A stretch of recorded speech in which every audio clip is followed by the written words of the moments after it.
Magandang umaga mga kahuwan. Narito na ang ulat sa panahon today.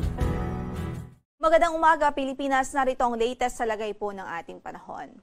Update muna sa minomonitor nating low pressure area sa loob ng ating area of responsibility. Huli po itong nakita sa layong 975 kilometers silangan huyan ng southeastern Luzon at sa kasalukuyan nga po ay mataas na ang tsansang mabuo ito bilang isang bagyo within the next 24 hours. At sakaling mabuo ito bilang isang bagyo ay papangalanan po natin itong si Bagyong Krising.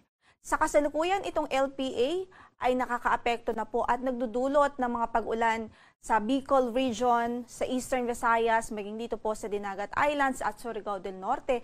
Kaya't pinag-iingat natin ang ating mga kababayan doon sa bantaho ng mga pagbaha dahil sa mga ulan na dala o dulot nitong low pressure area.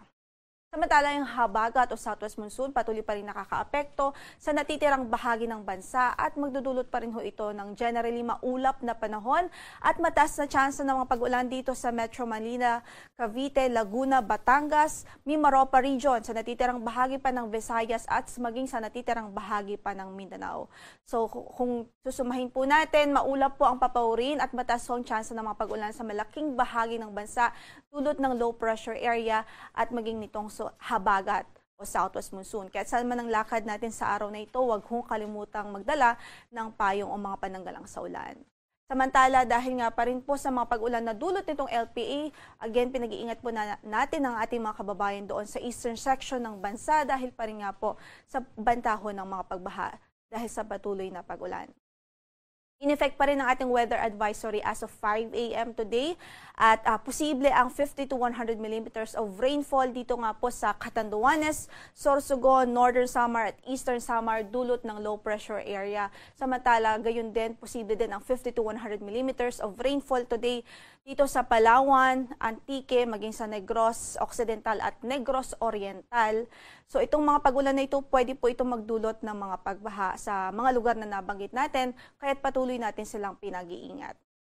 Samantala bukas, pwede pang tumindi ang mga pag-ulan na dulot ng habagat. So nakikita po natin posible ang 100 to 200 millimeters of rainfall dito po sa Palawan Province, maging sa Antique at Negros Occidental. Habang posible ang 50 to 100 millimeters of rainfall sa Occidental Mindoro, Aklan, Capiz, Iloilo, Guimaras at Negros Oriental. Dulot po yan ng habagat. Samantala, yung LPA patuloy pa rin magdudulot ng 50 to 100 mm of rainfall bukas sa mga lalawigan ho ng Catanduanes at Northern Samar. By Friday, nakikita po natin mataas yung tsansa pa rin ng 100 to 200 mm of rainfall. So medyo matindi pa rin ho yung mga pag-ulan dito sa Palawan, Occidental Mindoro, Antique, maging dito po sa Negros Occidental. Dulot po yan ng habagat.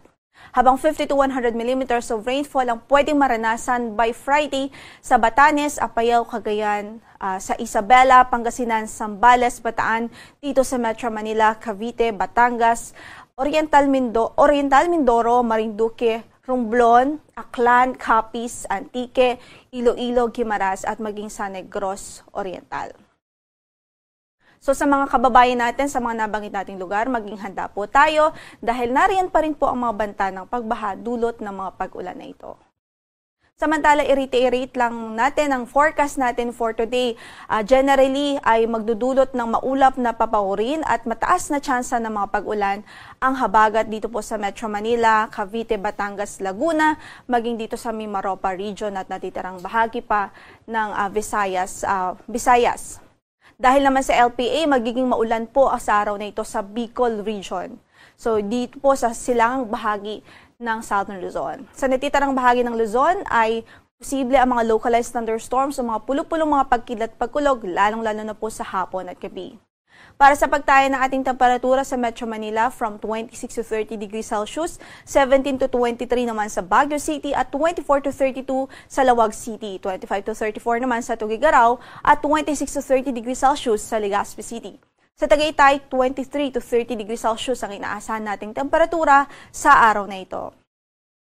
Samantala, magiging maulan nga po sa Mimaropa dahil sa epekto pa rin ng southwest monsoon o habagat, gayon din sa natitirang bahagi ng Visayas. Dahil yung Eastern Visayas, maulan na panahon ang inaasahan sa araw na ito, dulot pa rin ho ng low pressure area. So halos buong Visayas, generally, maulap tayo today at mataas ang tsansa ng mga pag-ulan. At malakas nga ng mga pag-ulan ang inaasahan natin dito sa Northern Eastern Samar, kaya't nakasaad po yan sa ating weather advisory, kaya't pinag-iingat natin ang ating mga kababayan doon.